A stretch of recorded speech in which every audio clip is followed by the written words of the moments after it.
Hi, and welcome to the Mormon Meat Locker. I'm your host, Cable, the Party Jenkins. Caroline Kingsley, our other host, is having some technical difficulties. She's hopefully going to be with us in a little bit. Tonight we have Chris Esseltine joining us. Chris, tell us a little bit about yourself.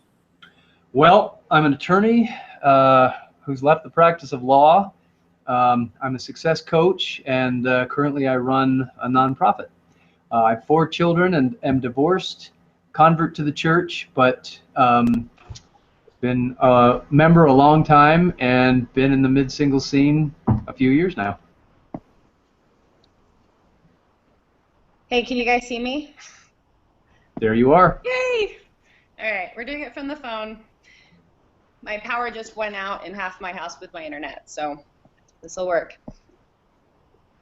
All right. Well, welcome, Caroline. Glad you could make it on here. Chris, do we still have you with us? Absolutely. Okay. Great. Sorry, you don't have to say it again, but bring me up to speed of where we're at. Just introducing Chris right now. Awesome. So, great. So, well, we're glad to have you on the show, Chris. And tonight we're talking about the issue of restoring trust within the Mormon mid-singles community, where there's a lot of people who are divorced and or just been in serious long-term relationships. Trust is often an issue that can be at the heart of every relationship, obviously. So that's something that can often be difficult in restoring that trust once it is lost. Yeah, absolutely. And I've talked to many mid-singles. Again, as you said, some divorced, some who've had relationships and been hurt by them, even people who were hurt by something that happened earlier on in their life, and things repeat themselves, or they can't quite get over what happened, and it may be affecting them now in various aspects of their lives. And so hopefully I can help in my small way and share a little perspective that I've gained through the difficulties I've gone through. So what are your thoughts about, start us off. What do you think some of the struggles are with developing that trust again after, we've all been probably crushed so many times with that? Yeah, well, so I'll give you a couple of examples. These aren't people anywhere in Utah. Nobody knows them, and I'm not going to name names, but here are a couple of examples. I talked to one woman who said, I married my return missionary, and we had this perfect life, and 10 years went by, and then I found the secret accounts where he was paying for prostitutes, and I found the other women he was cheating on me with, and her whole world came crumbling down, not only because of these terrible things that happened, but also because it was completely unexpected. I mean, everything looked great, and then kaboom, her entire world was destroyed. Talked to a fellow who had a long-term relationship and came to find out that the person he was dating and was serious about and wanted to marry and was in love with wasn't the person that she said she was at all. And so obviously he broke it off, and he's had trouble moving on with his life and letting someone else in and being serious about marriage.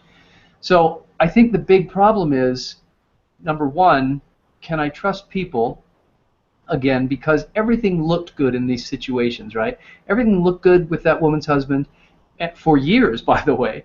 Everything looked great with the girl that my friend was dating, and it wasn't. It was never good. And it wasn't just, well, people have agency, but oftentimes these things are happening, we don't know them, we continue to trust unknowingly, and then suddenly, kaboom, everything falls apart. So it's hard to trust people again, because even if you get this perfect person in your life, who's to guarantee that this is the person they say they are, or that something won't happen, or they won't make a poor choice down the road and hurt you again? So I think that's number one. And the other thing, surprising to some, but I think more common than we realize, is trusting God. Because some people say, well, I did everything right. I was active in the church, and I tried to live the commandments to the best of my ability, and I prayed about marrying this person, got a big yes answer, I even got married in the temple, or whatever it is, and then boom, it all fell apart. So how can I trust God because I prayed about it and I got an answer? In my particular case, the biggest answer I'd ever gotten to any question in my entire life was, should I marry this person? I mean, it was just kaboom. And thought, okay, great, this is it, and meant to be, and forever, and always, and boom, it all fell apart. So how can people trust God? How can they trust that when they pray and get an answer, they're on the right track, they're getting the right answer, number one? Or how can they trust that God isn't playing with them, he's messing with their minds, or God isn't going to lead them into more hurt and turmoil? I think that's what people struggle with, even more sometimes than trusting people. And of course we can't talk about that because that's bad to say that I can't trust God. But it's there, so we've got to face it, and we've got to figure out what's going on to be able to move past it and restore that trust in God as well as our fellow mid-singles. Well, and I think part of that is not just trusting God, but trusting your intuition, or your being able to decipher God's words, or because I think we all second guess, was that me? Was that God? And you get to a point where, like, I don't know, because I thought that I was following God, and then everything collapsed. Was I really, or was it just my own voice? Or and back to the point where everything always starts off great. It's we call it the honeymoon phase, but it happens to all of us where we meet someone and we think the world of them, and we're like, I finally found like the good guy or the good girl, and everything's going fantastically, and you might even recognize that they're not perfect, but they're great for you. And it's not till later that things unravel, and you look back and you're like, but I thought. And that's where you start to doubt yourself, because you're like, well, how do I know now? Because I've gone through this hundreds of times where I thought that this was fantastic, and then it fell apart because it always falls apart, I guess, until you meet the right person. But yeah, I mean, I definitely struggle with that. I think every time something goes wrong with someone, I'm like, I'm never dating again. I'm done. And you've probably heard me say it. But No, yes. So, and then you meet someone and you get excited again. You're like, maybe this time. But it's, you struggle with those inner voices and wondering. Well, you really do. And I think you said it right. Can we trust ourselves? And at the heart of all trust, and I've seen this over and over and again with my clients, trust issues really have to do with ourselves. If you go through something difficult and someone has hurt you, logically it doesn't make sense that you would never trust anyone again because, well, that was one person. What we really can't trust is our own instincts, our own common sense, our own decisions, our own ability to make the right decisions. And when we can restore trust in ourselves, then it's easy to trust other people. And oftentimes people who have the most trust issues with themselves, they almost attract things to fulfill the prophecy, right? And they attract the wrong people in the wrong situations. But with me, for example, I had it all, if you will. I mean, I had a great job working for a large law firm in D.C., married, 4 beautiful children, pillar of my ward, and connected socially, and we had good money and all this stuff. And nobody knew that the marriage was really, really bad. And I was just fighting to, keep my head above water. And the recession hit, and suddenly all these things got taken away. And we moved to Utah just to find work.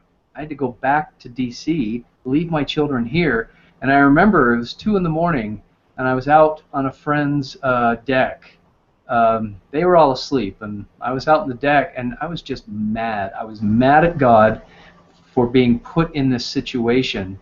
And I even thought, well, what is the point? What's the point of anything? I know the church is true, but who cares? Because where's the joy that it's supposed to give? Where are the blessings? All this abundance that we're promised, right? And I really thought the bigger problem is I got this huge yes answer about marrying my wife, and yet this is how it turns out? And so the problem becomes, can I trust myself? Either God's messing with me, or I have no idea how to read the Spirit. And once you're in that place, you're really in a bad situation, because nothing is trustworthy. You can't rely on any answer you get to any prayer, or at least so you think, right? And these are the thoughts that start running through your mind. And I'm just here to say, regardless of those thoughts that run through your mind, regardless of those feelings that may be in your heart and you don't even recognize them, finally, the Lord brought me out of the pit. He brought me out of the prisons of Egypt, if you will, and restored me and gave me a lot of wonderful things. And I'm still in the process of receiving wonderful things and having trials and the whole bit, like we all do.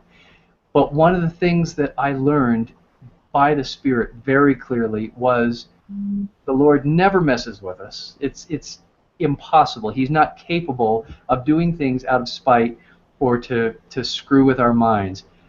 If he gives us an answer, it's because he wants us to experience a certain thing. The Lord knows everything. So I talked to one person who said, well, everything started off great, but people have agency. Well, they do have agency, but guess what?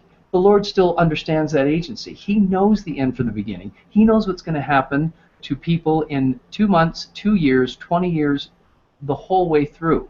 He knew that one husband would, go get prostitutes and go have affairs and go off the deep end, leave the church. He knew that was going to happen, and yet he still answered that woman's prayer, yes, you should marry him. I still got the answer, yes, you should marry her. The Lord knows. He understands. And sometimes he does want us to experience trial and pain, because we have to. We're here to experience opposition, as Lehi said. There is no joy without feeling the other side. And so we're going to get it somehow. Sometimes the Lord chooses to try us, to test us, to put us through difficulty, through a death in the family, through illness. Sometimes it's through a marriage falling apart. And I'm not saying that, it's okay that the marriage fell apart. I'm saying the Lord knew what was going to happen, and he understands what experiences are best for us and what we need to go through to give us what he's prepared for. And unfortunately, sometimes that is difficult situations with relationships.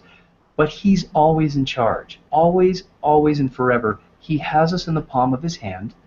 He's always in charge. There's no curveball that anybody can throw him that he hasn't prepared for. He prepared for it long before we got to this earth. He already knows what's going to happen. He allows certain things to happen, not just because of agency, but because of his foreknowledge and his desire for us to experience certain things. So therefore, if something happens to us, if we suddenly have our whole world collapsed in on us because someone that we're married to, someone we're dating, whatever it is, betrays us, hurts us, leaves us, the Lord knew that was going to happen. The Lord prepared for it, and he's prepared for the other side. Joseph in Egypt did not know he was going to be sold into slavery, did not know he was going to spend 11 years in prison, and had no idea he was going to be second in command to the greatest nation on the face of the earth. But the Lord did, and brought him through all those things. And we all have... Yeah, go ahead. Are you saying I'm not, in fact, being punked by God? Zero possibility. Now, you may be punked by other people, but God already knows that's going to happen. There's no way, because he cannot. It is not within his nature to do that, and he cannot be caught off guard. So if we go through something, it's because he's letting it happen. He would have warned us, this person has a porn addiction, this person's going to have an affair. He would have warned us and told us not to marry that person if we weren't supposed to experience that somehow.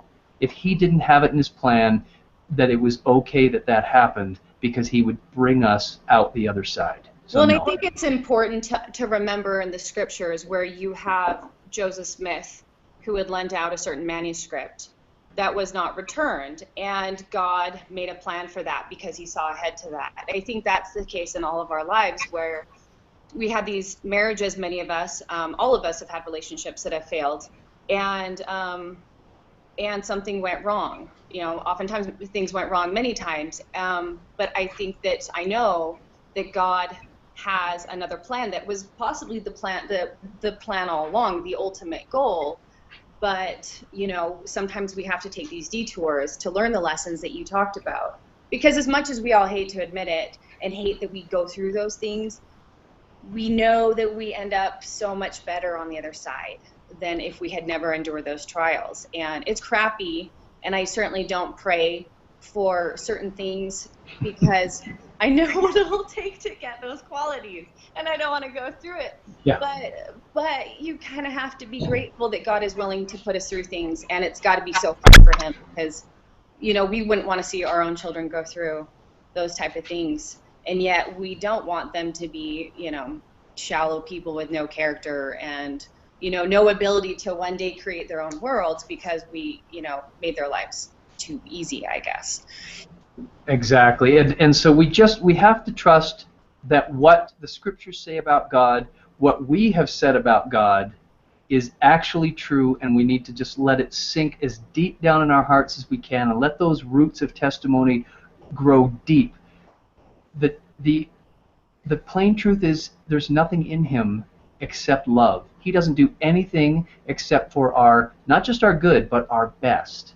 And even though we don't know how it's going to work out, we may get cancer, we may lose a child, sometimes our marriages fall apart. And whatever the opposition is, whatever the trial is, he had it planned, he knows what's going to happen, he's prepared for it.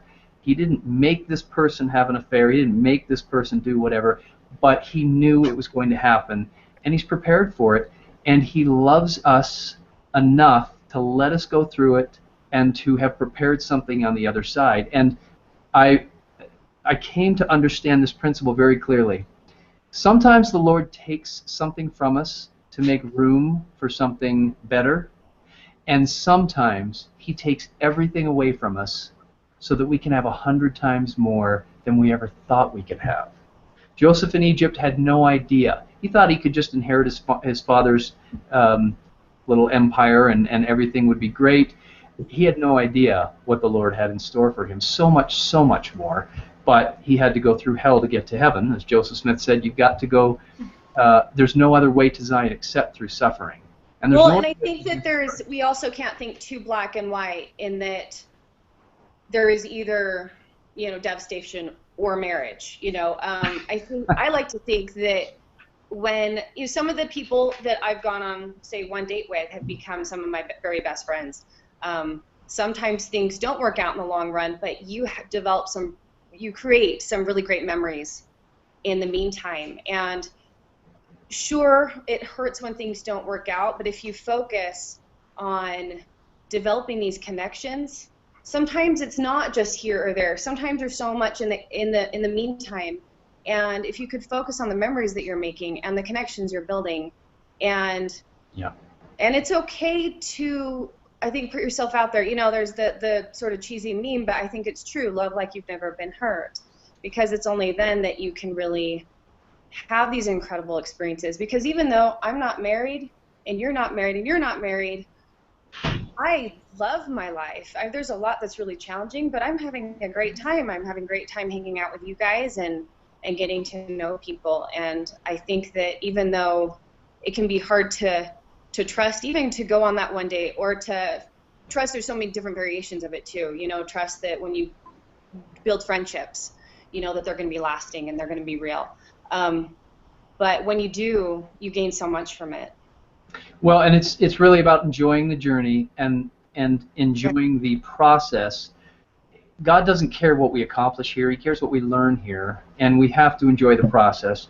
And that means the hell of going through this, and the transition of going to the next thing, and the joy of experiencing the next thing, and the next phase, and the next thing. So you're exactly right about that.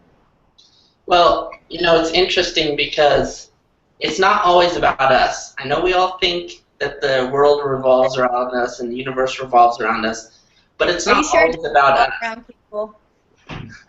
So when the Lord came to Nephi and told Nephi that he needed to engrave plates with stuff that his father had already engraved, he did that because he knew that thousands of years later, Martin, whatever his name was going to take that manuscript and not get it back to Joseph Smith. Okay? So Nephi at the time probably was like, this is so hard. I got to do all this engraving. And, you know, if he's sitting there and thinking, woe is me because I'm going through this trial, that had nothing to do with Nephi. So what we're going through may be because we need to be put in a place where we can help someone else. We need to be there to assist somebody else who's going through a hard time, who's having a much harder time than you are, and you just need to be there for them. And that's what's best for the entire plan, not just for our life, but the world as a whole. For you to help that person is more important right now, and then, you know, a few years down the road, you know, according to the plan, things are going to work out for you. You're going to meet someone. It's all, you know, going to be all good. And so it's not always about us, but we're always in the right place that we should be, whether it's to better our lives or to better someone else's. That's excellent. Love that. That was fantastic. Well, we got to start wrapping up. Is there anything that we haven't hit that you want to conclude with, Chris? Just that sometimes it's hard to even believe God had it all planned out and knew and has us in the palm of his hand. You just have to pray and ask him, and let the Spirit tell you, and believe that instead of the other. The other is so easy to believe. The negative is so easy to believe because it protects us, but it also cages us. So just let the Spirit teach you the things we've talked about today and open up why things have happened in your personal life, and start trusting people, start trusting yourself most of all. As soon as you do, you'll be able to trust others, and you can let all that that hurt go. I love that. Thank you so much, Chris, for joining us today. I hope everyone got a lot from it, and I'd love to hear follow-up feedback from people on what their experiences are and what you think about these things. Thanks so much for having me. Thanks. We look forward to seeing you all next week.